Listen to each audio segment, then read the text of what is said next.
Spices, is there a unique spice that you add to squash? Cinnamon, nutmeg, Okay. but Curry works well in squash too. Well, let's go take a look at some of those beans, which are your favorite vegetable to grow. Sounds good. We've got some interesting ones over there. We'll be looking at 4 kinds of beans in this block. This is in the green bean class. The genus is Phaseolus.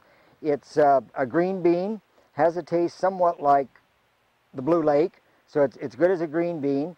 It's called Hutterite soup, and Hutterites have used this one for a long time as a soup bean or a dry bean that you'd use in a casserole.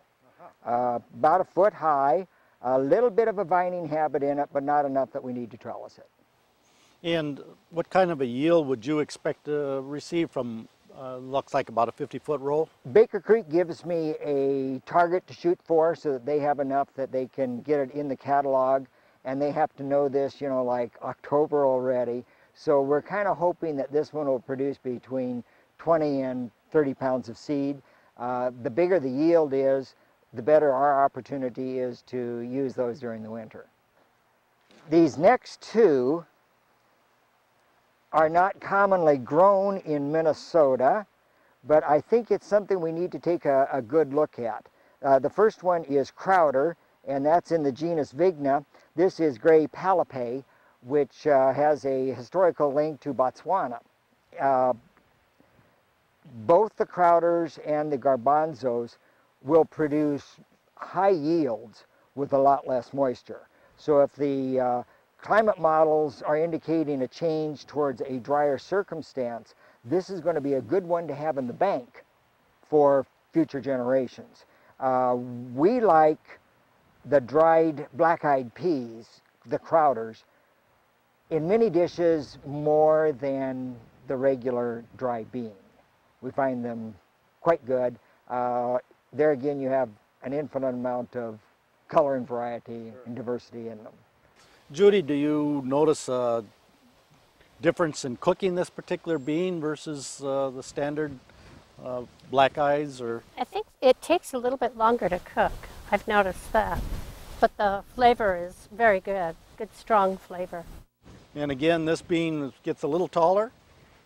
Yes, probably if those vines were upright, they would probably be approaching 30 inches. We probably have about a good 2 foot there.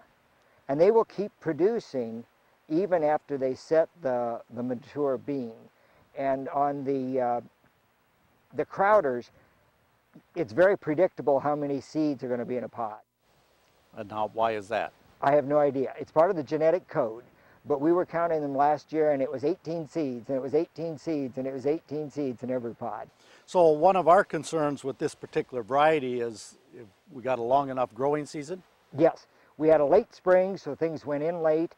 It is now mid-August. We are not going to have trouble with any of these things hitting a maturity, even if we have an early frost. Okay. They will mature. And man, are they loaded with beans? Yes, huh? yes. And you know, children love to look at these because it's not the customary way of seeing beans grow. They kind of look like antennas sticking out. And this produces a gray bean? Or yes, yeah, Gray Palipay. That's where the is name its is name. coming from? Right, right. On this next one we're going to be looking at is a Garbanzo. Uh-huh. And that one's name is Black Kabuli, and that Kabuli is Kabul as the river and the city in Afghanistan. And it's a source that we're very impressed with. We really like it. Let's take a look at it. We're finding out that Garbanzos, which is in the genus Cicer, will mature in Minnesota. This one we have done 3 years now. It doesn't look like the traditional bean plant. It has a smaller leaf that is finely cut. It has little tiny flowers looking very much like vetch. Each pod has 1 to 2 seeds, and this one is a black seeded one. And where most of the Garbanzos are tan. Once in a while you'll run into some red ones. We have used this one, and if I had to put away just one bean for the winter, it would be a garbanzo, and it would be black kabuli.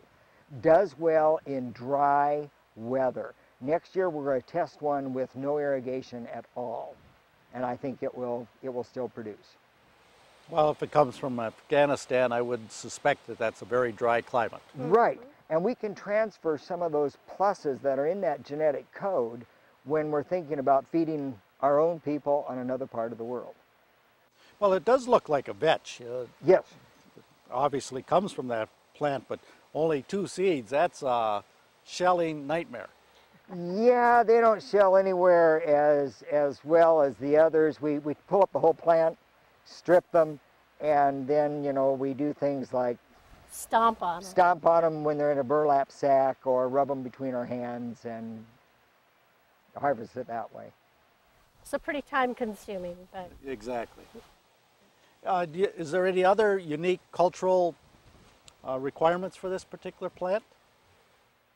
If something takes a whole lot of unique cultural requirements, we're not going to push that one real hard. We don't want to baby things, and you know, we want it to survive on its own. This one survives on its own very well by planting, adding a little water, and leaving it alone. yeah, hoeing the weeds and leaving it alone.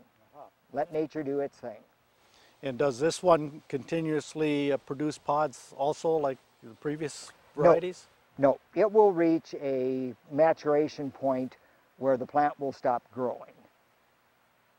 At that point, it'll quit producing seeds. Okay. So typically how many seeds would we get per plant? Looks like maybe 25?